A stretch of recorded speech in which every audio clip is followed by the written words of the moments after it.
What's happening, everybody? So we're going to get into today, one of the things that I'm asked incredibly often in class is questions about sweeteners. One, a very real reality in our society is that we could all probably do with a little less sugar in our diet. And for some people in particular, sugar is something needed to be avoided due to diabetes or other health-related concerns. But sugar has also, in a way, kind of become public enemy number one in many ways. And so people are looking for ways to cut back on it, or at times just, I think, vilify it in a way. And so, but you have people who are cooking with things like stevia and monk fruit and other things these days. And I rarely ever see things like stevia called for in a cocktail, but figured, hey, there's no better way for me to learn what to do about it than actually make a cocktail with it. So what I figured I would do, I've got a traditional simple syrup right here. This is a stevia syrup right here. This is equal parts stevia and water. So same thing, equal parts sugar, water, equal parts stevia and water. So what I want to do is I'm going to make a couple of gin sours today, and we're going to see kind of how those turn out and kind of give us a baseline. So I want to start by making exactly the same drink to understand what does that look like in a real one-for-one world right here.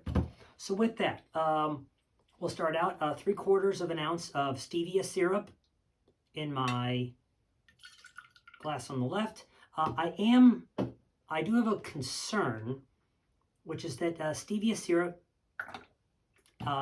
one, I think stevia tends to present a little sweeter, but I'm also concerned that it doesn't have as much body as a traditional simple syrup. That was a comment that one of my mentors made to me, was he felt like body and weight in a cocktail is very important. And his thought was that it wasn't going to create a heavy enough syrup.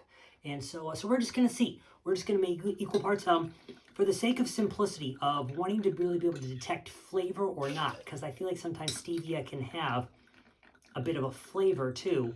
I'm using a vodka here. As we've said before, not something I use often just because vodka doesn't really bring a lot to a cocktail. It's a very neutral thing, but this is going to allow flavor or lack thereof to really show up. So I've got exactly the same build in each of these two tins right here. Now we just need a little bit of our ice right here. Uh-oh. Okay, so this is not going well.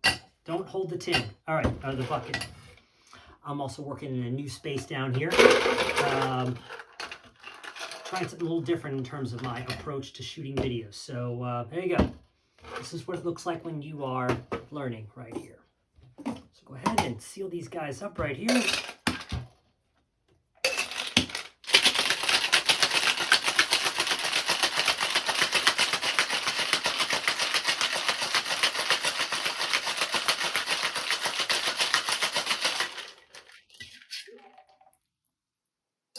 Okay, so in case anybody has lost track, we have our stevia cocktail right here on the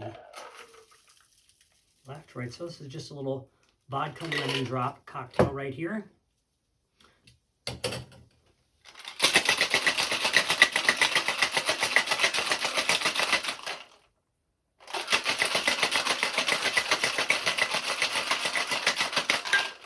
I stopped it right there for a second because I can hear it in both, so it's not it. I feel like I could hear a little bit of fizzing, and so I was wondering what was happening here, but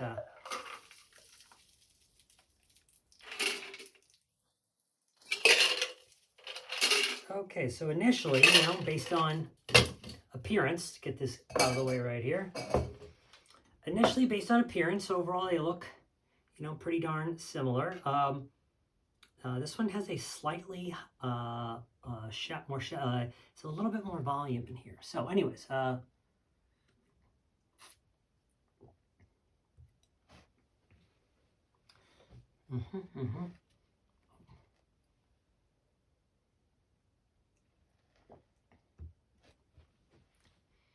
Yeah, so at first glance, I mean, overall, I think it's okay, but here's what I will tell you I think you will notice um, is if you were to taste the stevia cocktail, stevia does have this aftertaste that kind of this lingering, slightly acidic, but also kind of sometimes makes me think a little like cotton candy, for lack of a better reference.